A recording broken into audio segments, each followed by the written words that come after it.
Imagine waking up one morning and realizing that the thing you thought was money no longer really was, and almost no one announced it, voted on it, or even explained it to you.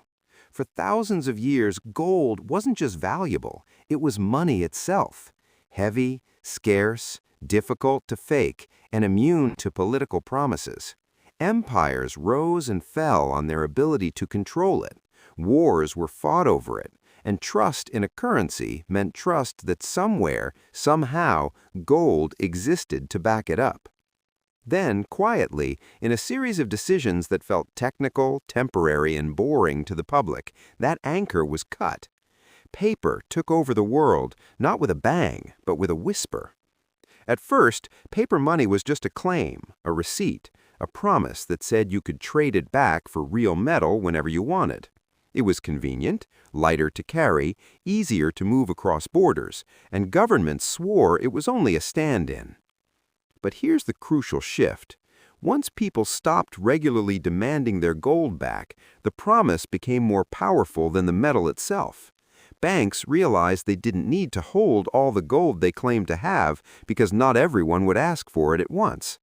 Governments realized that if money could be created on paper, it could also be created in moments of crisis.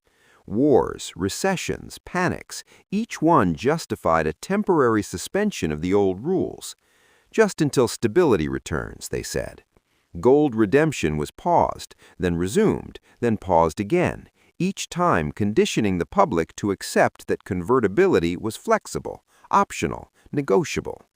And slowly, the idea that money needed to be tied to something real began to feel outdated, even primitive.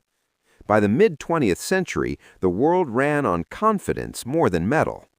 Currencies were linked to each other and indirectly to gold, creating the illusion of stability without the inconvenience of physical limits.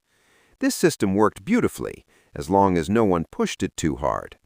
But paper has one advantage gold never had. It can be created infinitely, instantly, and invisibly. When governments discovered they could fund wars, social programs, and political promises without immediately raising taxes, restraint disappeared. Printing money didn't feel like theft, it felt like management. Inflation was reframed as growth, debt as investment, and currency debasement as policy. Ordinary people didn't see the moment gold lost its power because nothing dramatic happened at the checkout line the next day. Prices didn't double overnight, paychecks still arrived, life went on. That was the genius of it. The transition was slow enough to avoid panic, but permanent enough to change everything.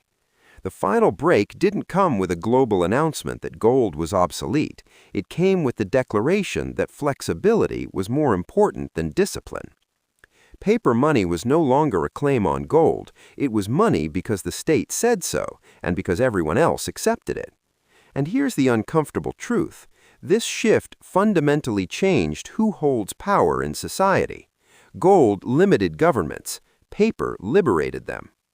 With gold, spending required prior accumulation.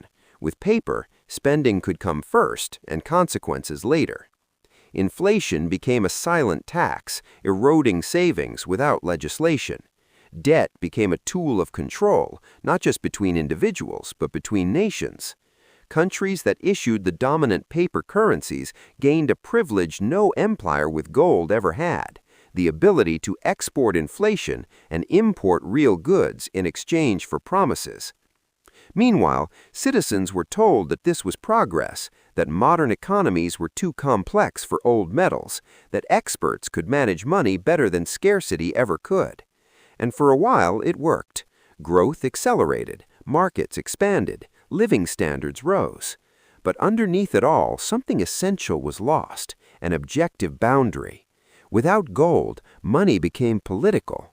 Its value depended not on nature, but on trust in institutions, competence of policymakers, and the belief that tomorrow's promises would be honored.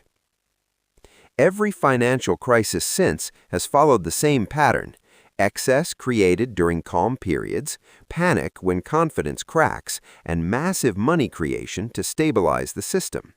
Each rescue pushes paper further from reality, and each cycle makes returning to discipline more painful. Today, most people have never held monetary gold, never questioned why pieces of paper or digital entries buy real labor, real resources, real time.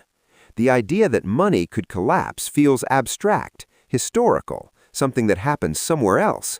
That's exactly how it's always felt before it happens. The day gold quietly lost its power wasn't the end of money, but it was the beginning of a new era, one where value is managed, narratives matter more than limits, and stability depends on confidence that can never be printed. Paper took over the world because it was easier, faster, and politically convenient.